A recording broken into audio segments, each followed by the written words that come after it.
chisemi ni bono yarure hogukuro gotindi gocha ase bari bonsi bagochia gotoka bagokonya aborokigwa kuibera Amatemwa yagendrete okwo no gukura kwa runo muwaziri otendrete chisemi ga Kenya Julius Ogamba hasa AENEKIRIE ebikore 19 goika bono bia AENEKIGwe niga yakwana iga kurwa ase county ya Machakos chinga kicho kuigora Amatemwa yo unagotuma nyumurikito Linet Nyambane.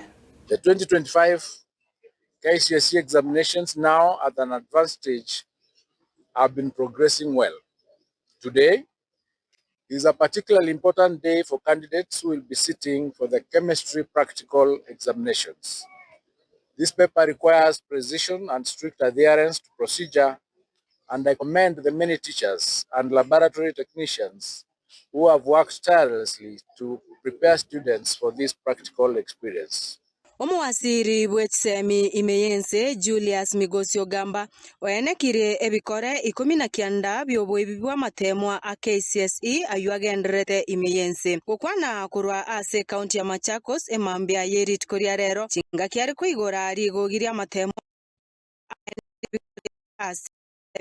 ebikore ebyo nigo bienegetigwe ase chinsemo chia Nyanza, Rift Valley nabo igo chinsemo chia Eastern asa AENEKIRIE serikali yaimukirie gitambukiro ase ebituo bibwateranirie. While the overwhelming majority of the examination centers have maintained exemplary standards, including the Machakos County, 19 isolated cases of suspected malpractice have been formally recorded across Nyanza, Rift Valley, and Eastern regions that have been reported to me as at the 6th of November 2025.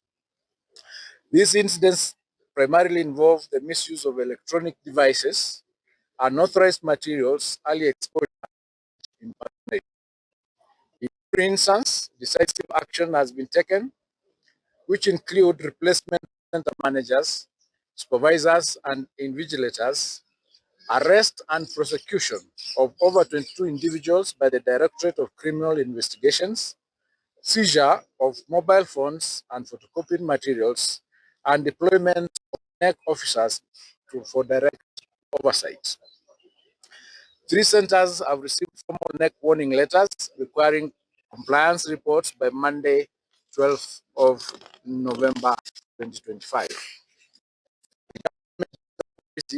Of zero tolerance to malpractice and irregularity and all criminal activities. Nonya nabo nigo Migosi atuguteirare enkwana yo komentwa we school fees ase aborokigwa bechi skuru. By the way, I noticed yesterday that there was a report indicating that the fee structure has changed.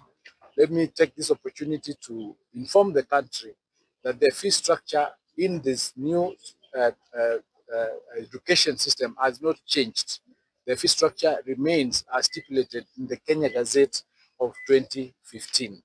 Remember, the guidelines that we released referred to the Kenya Gazette of 2015, which stipulates the fees that is payable by all categories of our schools. So no fee has changed. The structure of the fees has not changed. The amount of capitation has also not changed.